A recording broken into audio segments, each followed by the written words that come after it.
6h19, João Paulo Capelanes já está por aqui. Vamos começar pela Copa do Brasil. Capelanes, muito bom dia. Bom dia, Silvânia. Bom dia, Pedro. Um abraço especial para o ouvinte da Rádio Bandeirantes. Vamos falar da Copa do Brasil. Um sufoco. E olha, eu vou falar o seguinte, mais um pouquinho vocês iam estar aqui na apresentação cedinho, no Pulo do Gato, com os pênaltis ainda que aconteceram no Morumbi.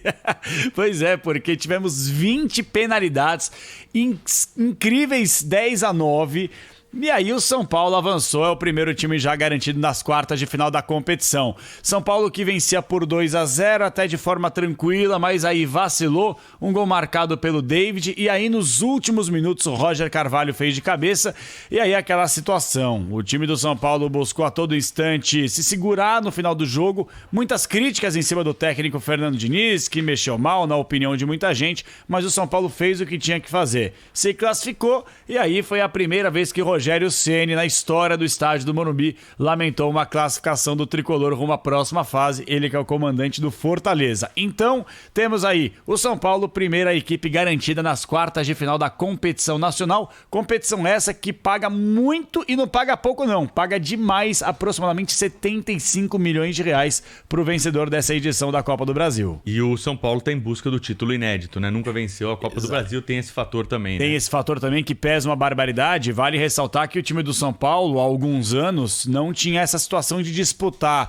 a Libertadores e a Copa do Brasil. Ou era um ou era outro. Agora os times que disputam a competição continental entram na fase de oitavas de final da Copa do Brasil. Muito bem. E o Campeonato Brasileiro, o Palmeiras venceu, por isso que a Silvânia Alves está feliz hoje, viu? Tá feliz, tá radiante. Palmeiras, a Silvânia venceu e venceu muito bem, hein? E o Palmeiras que deve anunciar um novo treinador ainda esta semana. Aí a Silvânia já olhou, arregalou os olhos pra mim. Quem será? Nem o Palmeiras sabe. Não, nem o Palmeiras sabe. O Palmeiras tá flertando aí com o Sebastian BKSS, treinador do Racing, com o Heinz, que passou pelo Vélez Sarsfield, há 6 anos é treinador, ex-jogador do Manchester United, da seleção argentina, mas a gente vai viver essa expectativa até o meio da semana. O Palmeiras deve anunciar, repito, um novo técnico ainda essa semana.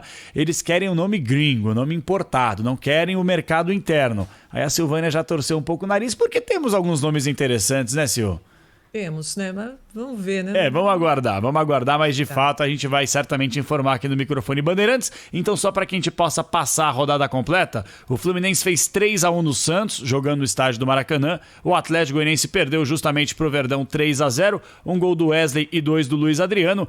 Internacional e Flamengo. Que jogaço. Exatamente. Que jogaço. Eu acho que esse foi o principal jogo até aqui do primeiro turno do Campeonato Brasileiro. Não vi todos, é claro, humanamente impossível, mas vi uma boa parte. Um jogaço de bola, com 20 minutos do primeiro tempo já estava 2-1 pro Inter. E aí foi emoção a todo instante, bola na trave, defesa do goleiro, e no último lance o Everton Ribeiro deu uma casquinha da bola recebendo o cruzamento do Gerson e empatou o duelo. O Inter já tinha caído um pouquinho no final do segundo tempo, perdeu o melhor jogador deles, o artilheiro. O Thiago Galhardo.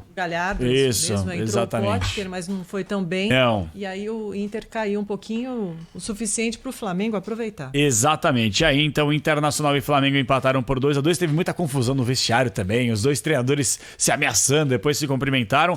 E o meu Atlético Paranaense, que eu venho falando aqui, vai cair, todo mundo. Não tem time pra cair. Tem. E perdeu. Tava vencendo o mistão do Grêmio em Curitiba e tomou a virada 2-1 na reta final do jogo. O Atlético Paranaense que ocupa hoje a zona de rebaixamento do Campeonato Brasileiro. O Capelanes, alguns times aí estão com 18 jogos, outros 17, tem time que está com 15 jogos. Claro, por conta da pandemia, o calendário...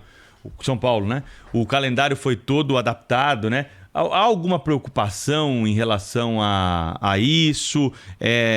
Os times começam a reclamar de algum tipo de vantagem ou desvantagem para aqueles que já têm mais jogos, por ser uma competição de pontos corridos. Como é que está sendo tratada essa questão aí pelos clubes, hein? Pedro, por enquanto não há essa reclamação. Até os dirigentes do São Paulo, que raramente aparecem, mas quando aparecem acabam nem tratando sobre esse tema. Só que se a gente for fazer uma conta rápida aqui, O São Paulo é o 5º colocado. Isso é muito importante que o Pedro Campos falou, porque o São Paulo é o 5º colocado na tabela de classificação e tem 27 pontos. O líder internacional tem 35. Então vamos supor que o São Paulo vence os seus 3 jogos. Ele, consequentemente, vai para 36 pontos e assume a liderança do Campeonato Brasileiro.